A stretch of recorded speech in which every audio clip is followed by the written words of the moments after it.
Hi, I'm Eunice. And I'm Joann.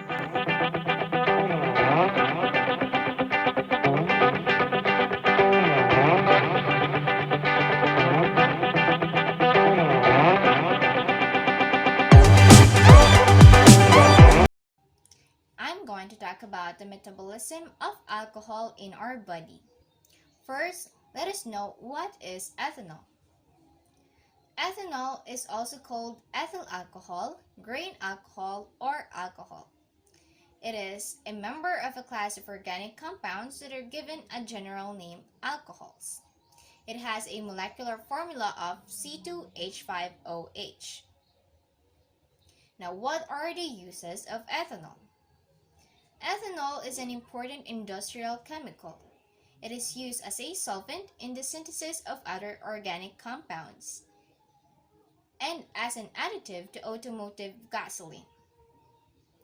Ethanol is also the intoxicating ingredient of many alcoholic beverages such as beer, wine, and distilled spirits.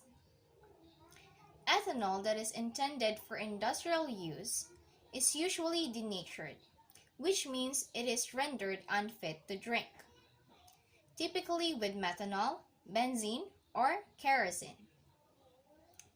Now, the pure ethanol is a colorless flammable liquid with a boiling point of 78.5 degrees Celsius. It has an agreeable ethereal odor and a burning taste. Ethanol is toxic, affecting the central nervous system. In moderate amounts, it relaxes the muscles and produces an apparent stimulating effect by depressing the inhibitory activities of the brain. But larger amounts impair coordination and judgment, finally producing coma and death. It is an addictive drug for some persons, leading to the disease alcoholism. Now, let's talk about the metabolism of the alcohol that can lead you from this one to this one. The most prominent metabolism of alcohol happens in the liver. So after taking in ethanol or alcohol, it will be metabolized in the liver. In the cytosol, the ethanol will be converted into acetaldehyde by the help of the enzyme alcohol dehydrogenase, turning the cofactor NAD+ to NADH because it has released a hydrogen atom. Then this acetaldehyde will then be converted into acetate in the mitochondria by the enzyme acetaldehyde dehydrogenase, and will also turn the cofactor NAD+ to NADH. This acetaldehyde contributes to the symptoms of a hangover. Now, we have fumepizole, which is a competitive inhibitor to alcohol dehydrogenase, preventing the conversion of ethanol to acetaldehyde and thus eliminating the hangover effect. Fumepizole is also used as an antidote for suspected ethylene glycol or methanol poisoning. Now, this acetate, with its prominent sweet odor, contributes to the fruity smell of a drunk individual. Here, disulfiram is an enzyme inhibitor to acetaldehyde dehydrogenase, preventing the conversion of acetaldehyde to acetate. So if you take in disulfiram, then you can avoid having the smell of a drunk person. Also, the inhibition of acetaldehyde dehydrogenase caused by disulfiram can lead to increase of acetaldehyde. Therefore, it can increase the hangover symptoms. Now, here are the symptoms of a hangover: headache, dry mouth, nausea, light sensitivity, irritability, and trouble concentrating. In summary, the conversion of ethanol to acetaldehyde by alcohol dehydrogenase happens in the cytosol, while the conversion of acetaldehyde to acetate by acetaldehyde dehydrogenase happens in the mitochondria. Fumepizole is a drug that acts on alcohol dehydrogenase, and disulfiram acts on acetaldehyde dehydrogenase. Now we have some trivias. Muscles absorb alcohol faster than fat. As a result, people who have more muscles and less body fat have higher alcohol tolerance. Alcohol is a depressant. This means that it slows down activity in the brain. Men are more likely to use alcohol than women, and teens who start drinking before the age of 15 are more likely to develop alcohol dependence later on in life. And today, I'm going to talk about antioxidants and its mechanism of action.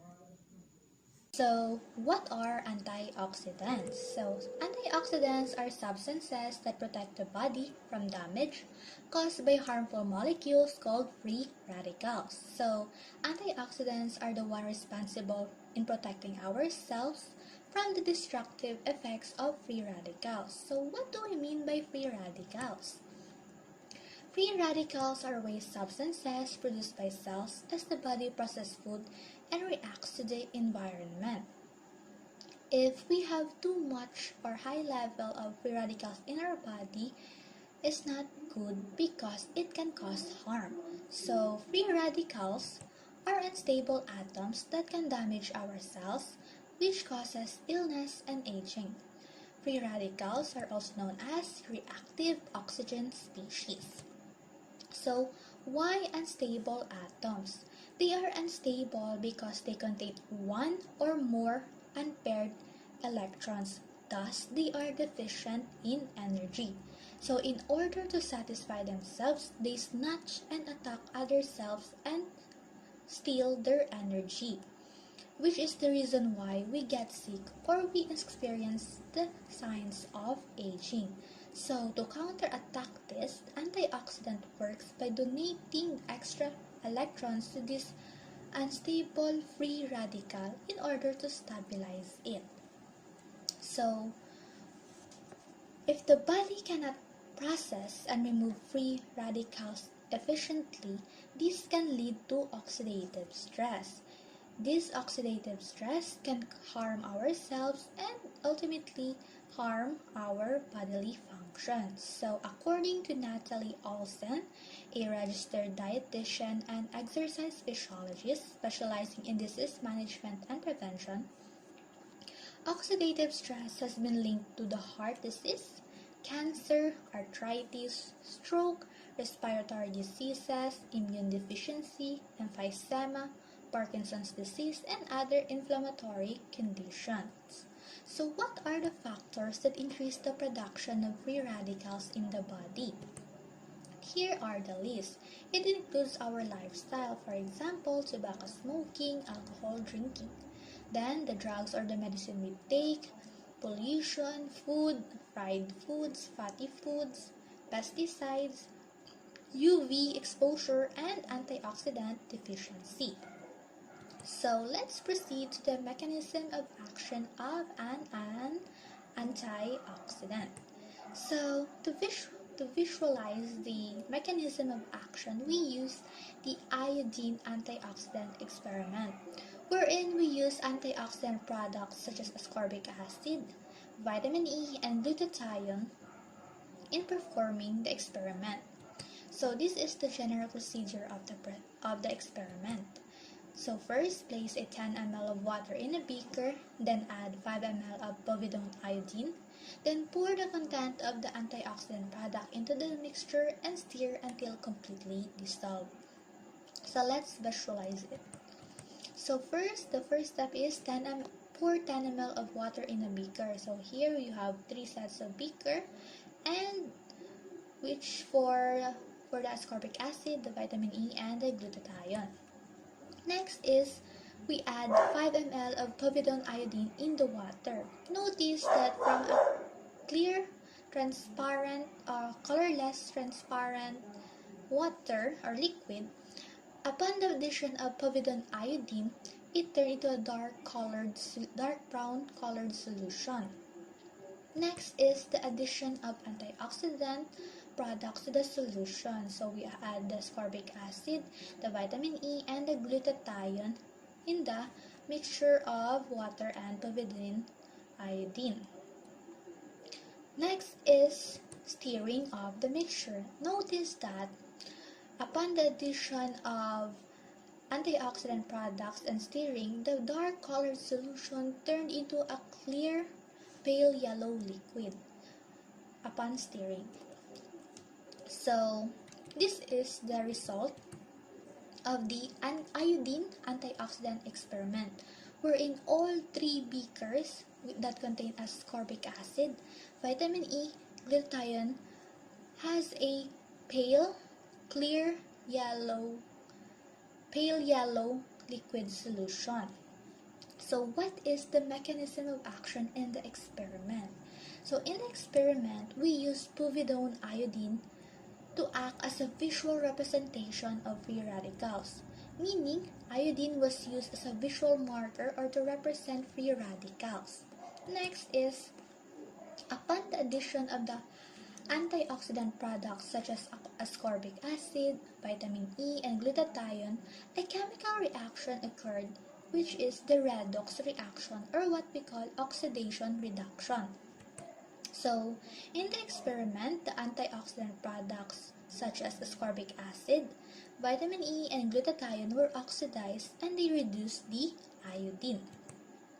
The antioxidant products acts as a reducing agent wherein they undergo the process of oxidation, which causes the reduction of iodine, which explains the reason why the dark colored solution turns into a clear pale yellow liquid.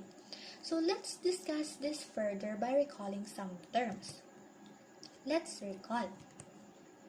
Redox reaction or oxidation reduction is a chemical reaction that is comprised of two parts, a reduced half and an oxidized half, wherein the reduced half gains electrons and the oxidation number decreases, or what we call Giroa. Then, the oxidized half loses electrons and the oxidation number increases, or what we call Leora. In simple terms, Giroa means it gains electrons. Then it has been reduced and is called an oxidizing agent. While Leora means it loses electrons, then it has been oxidized and is called a reducing agent. So let's remember that an oxidizing agent is an ion or a molecule that accepts electrons, while reducing agent is the species that donates electrons. So let's recall our experiment. Who is the one that gains electron and who is the one that loses electrons? So let's identify. Remember that free radicals are unstable atoms because they lack electrons, they are an unpaired electron. So therefore, they need to gain electron in order to be stabilized.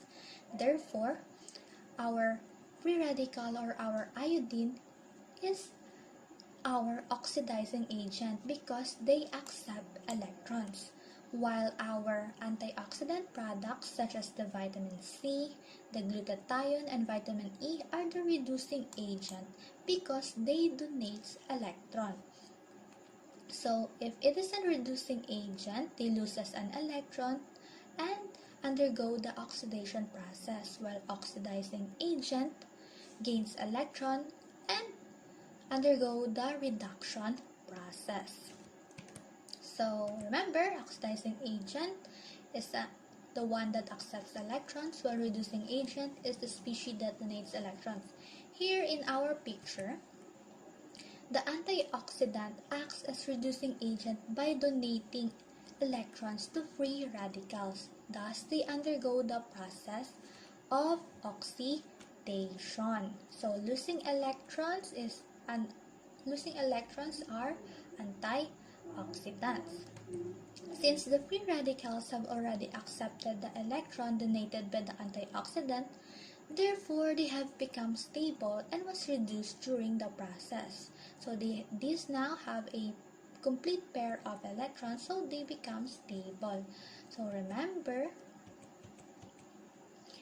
Zeroa are our oxidizing agent is our iodine or our free radicals, and Leora, our reducing agent, are are our antioxidant. So this is the reason why this pale yellow liquid, this dark colored solution rather, turned into a pale yellow liquid because it was oxidized and reduced. This is the reason why the dark colored solution of iodine turned into a clear pale yellow solution after adding the antioxidant products, because antioxidant neutralizes the iodine, which explains the changes in color.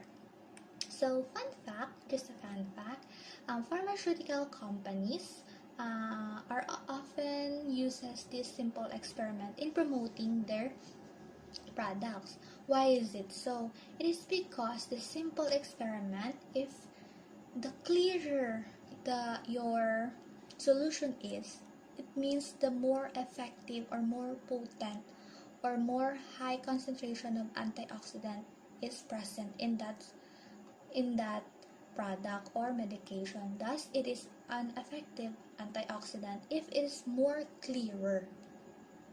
So that's it. So let's proceed to just a small trivia. So glutathione is an endogenous antioxidant. As you remember in the experiment a little ago, glutathione is one of the products that was used as an antioxidant. So, however, glutathione is classified as an endogenous antioxidant. What do you mean by endogenous? When we say endogenous, these are substances that originate from within a system. Therefore, glutathione is an antioxidant which our body produces naturally. However, the production of antioxidant in our body is lesser compared to the production of free radicals. Thus, it is important that we need to take antioxidant from outside sources.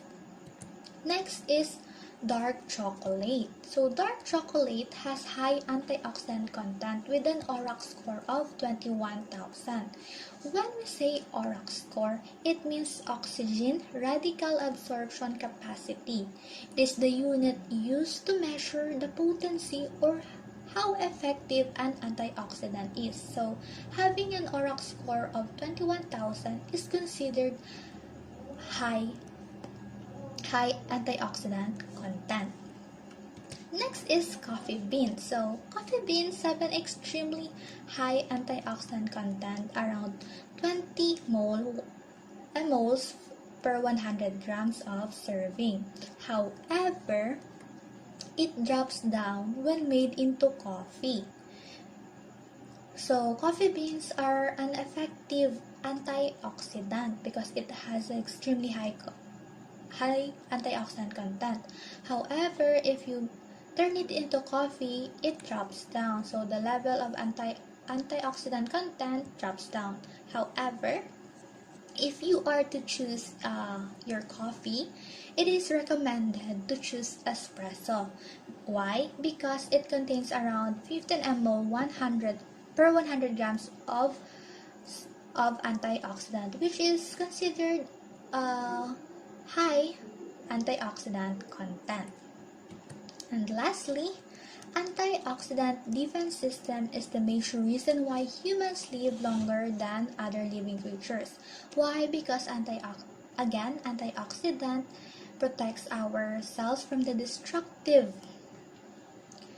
effects of free radicals, and antioxidants are easily seen or easily acquired in our place in any environment because antioxidants are present in leafy vegetables, citrus, fruits, berries, and nuts.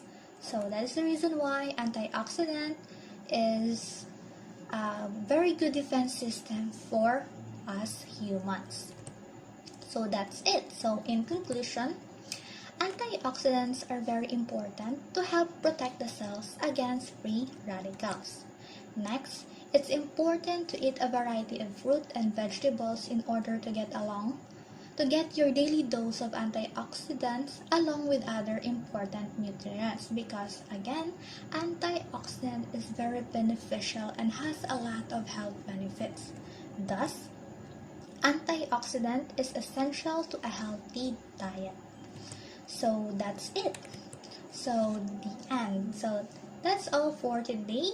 I hope you have enjoyed listening, and I hope you have learned something from watching this video.